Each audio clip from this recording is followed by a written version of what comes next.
The Xbox 360 is possibly one of my favorite video game consoles ever released. And if you're watching this video, it probably is your favorite console too. Because I think most people watching this video grew up playing the Xbox 360. If not, then you probably grew up playing the PS3 or the PC. And how can I forget about the Nintendo Wii? No matter which video game console you grew up playing back in the day, I think we can all agree that the Xbox 360 era was an era unlike any other.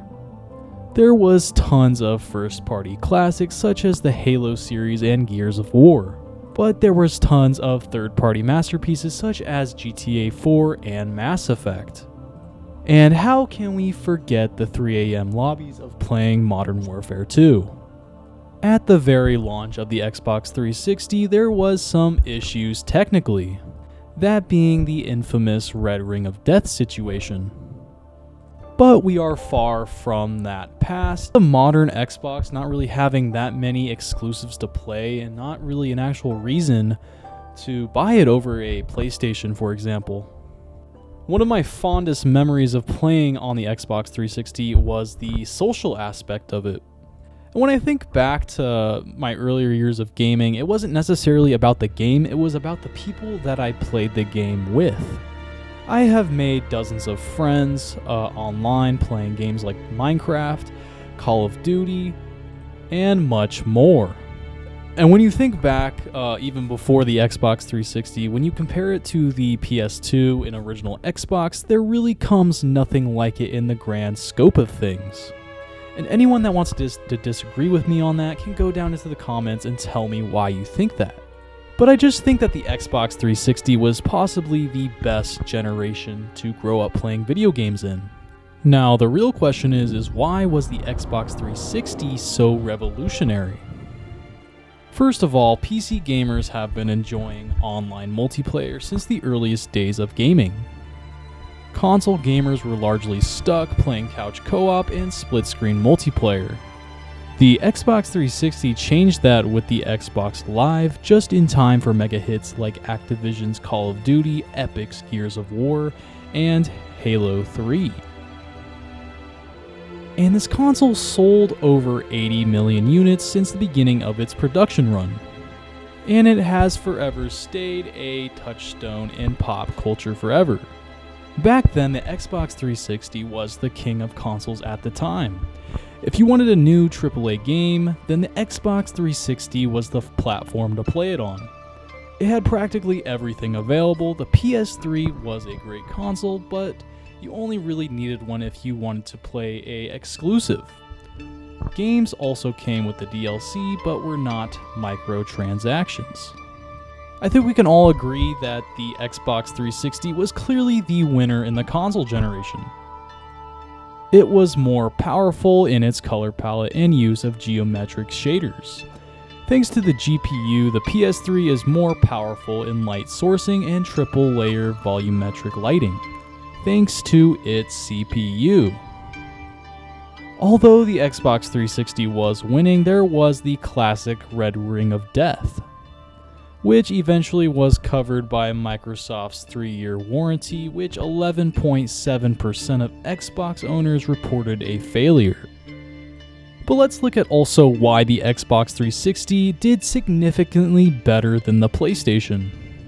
First of all, it was $200 cheaper at launch, and it came out almost a year before the PlayStation 3 came out.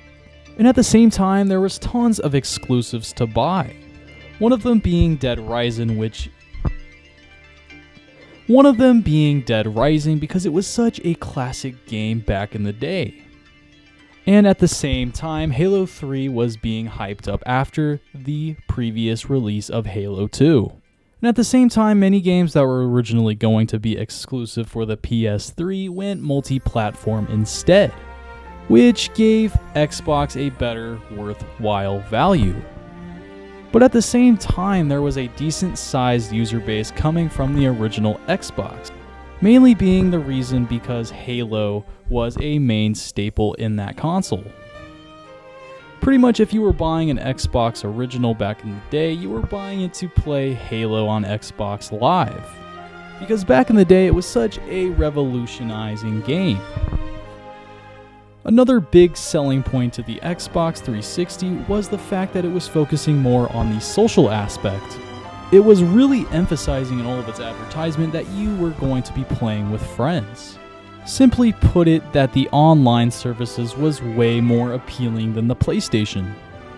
Although you can argue that the Wii had a bigger win for its manufacturer than the Xbox 360, the third-party game developers slash publishers, the Xbox 360 did way better than the PS3 ever could. Another reason why I think that the Xbox 360 did so good was that it appealed to the male fantasy. It was about big dudes with big guns, and it was about destruction and mayhem. There was almost a sense of an eerie dread whenever you booted up Gears of War. It always had this murky filter to it. It kind of made you feel unsettled every time you wanted to play, as well as it just being an action-packed game. But I think that recent game developers have lost their way in trying to appeal to other audiences that don't really care about the franchise. The Xbox 360 era that went from 2005 to 2013 was just absolutely unmatched. Back then, we had this little thing called midnight launches. So, if you're old enough, let's say you're between the ages of 20 to 28, you remember the midnight launches to games such as Halo 3. Just imagine you're a teenager back in the 2000s, and you go to your local GameStop to buy Halo 3. You see lines wrapped around the building just waiting for the new game to release. This was also during the days when most of the info we got about new games came from magazines and eagerly anticipating the newest issue to tell us what was going to be coming in the near future. Along came with the days of E3, waiting for those new reveals. You would be watching it endless hours, covering all the new games shown off, and dreaming of one day going to the E3. However, with the internet literally at our fingertips and stories, leaks constantly bombarding you from every news site, there's very little to get excited about nowadays, as most games we're anticipating had been revealed oftentimes years before their eventual release. This was also around the time, beginning in the late 2000s, when we would get the introduction of the HDMI cord. This was an immense upgrade from the 720p or maybe even 480p display.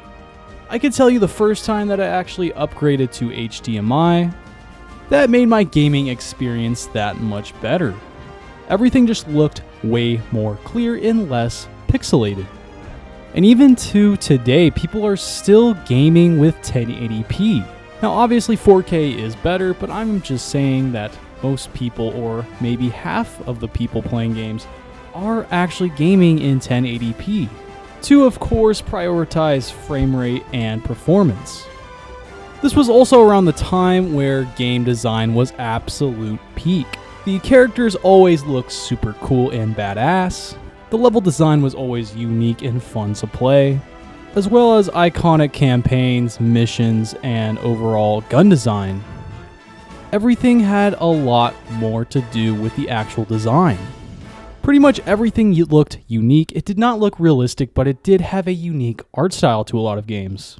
I'm talking about Space Marine, which the first Space Marine, which released back in 2010, was just an absolute golden age for games. And fast forward to now with the 2024 release of Space Marine 2, I have been having an absolute blast with that game. But that is going to do it for this video, guys. If you like, please go like it. If you dislike it, then go dislike it, and I am out.